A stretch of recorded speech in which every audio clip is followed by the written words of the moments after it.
হ্যাঁ মা। হ্যাঁ আমি ঢাকার থেকে বাড়ির উদ্দেশ্যে রওনা দিছি, আর এই জায়গায় অনেক বাতাস, কথা বুঝে যেতেছে না, আমি বাড়ি আয় কথা কমু। আচ্ছা ঠিক আছে রাই। আরে কত বাতাস! এই ভাই, আপনি এত উপরে কি করেন বাতাসে? নিচে নামেন। হ ভাই আপনি ঠিকই কইছেন, আজকে অনেক বাতাস। আচ্ছা আমি নেমে যেতেছি নিচে। ইমাম সাহেব, আসসালামু আলাইকুম। ওয়ালাইকুম আসসালাম। আজকে এত বাতাস কেন? হ্যাঁ তুমি ঠিকই বলছো, লঞ্চ নদীর মাঝখানে আছে।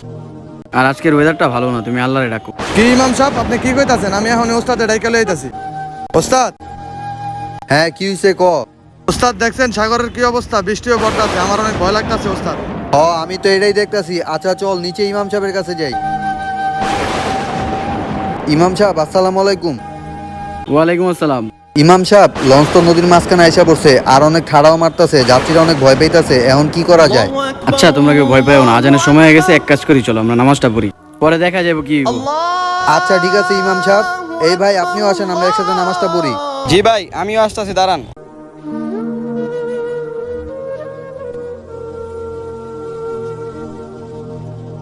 আর ইমাম সাহেব, আপনি তো ঠিকই বলছেন, নদীতে তো ঝড় থেমে গেছে। দেখছেন ভাই, আমি কইছিলাম না আল্লাহ চাইলে সবই পারে। ভিডিও ভালো লাগলে চ্যানেলটিকে অবশ্যই সাবস্ক্রাইব করে যাবেন।